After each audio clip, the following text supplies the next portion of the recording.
ঢাকার লালবাগ কেল্লায় এমন এক সুড়ঙ্গ আছে যেখানে ঢুকলে কেউ আর ফিরে আসেনি বলে শোনা যায়। আপনি কি সেই ভয়ঙ্কর সুড়ঙ্গটি দেখেছেন? তো চলুন আজকে দেখি আমরা সেই সুড়ঙ্গটি।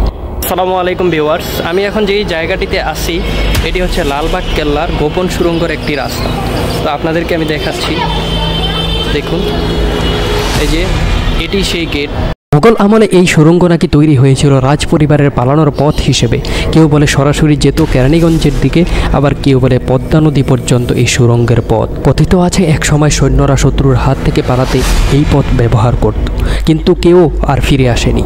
অনেকে বলে ভেতরে বাতাস নেই, কেউ বলে নিচে পানির অনেক স্তর। বর্তমান সুড়ঙ্গটির অবস্থা, এখন সুড়ঙ্গটি বন্ধ রাখা হয়েছে নিরাপত্তার জন্য, কিন্তু রাতে কেউ এই সুড়ঙ্গের কাছে গেলে এখনও ঠান্ডা বাতাস আর অদ্ভুত শব্দ নাকি কানে ভেসে আসে। আপনি কি বিশ্বাস করেন এই সুড়ঙ্গ আসলেই অতি প্রাকৃত কিছু লুকিয়ে রাখে? কমেন্টে জানান। লালবাগ কেল্লার রহস্যময় এই সুড়ঙ্গের ফুল ভিডিও পেতে আমার চ্যানেলটি সাবস্ক্রাইব করে রাখবেন।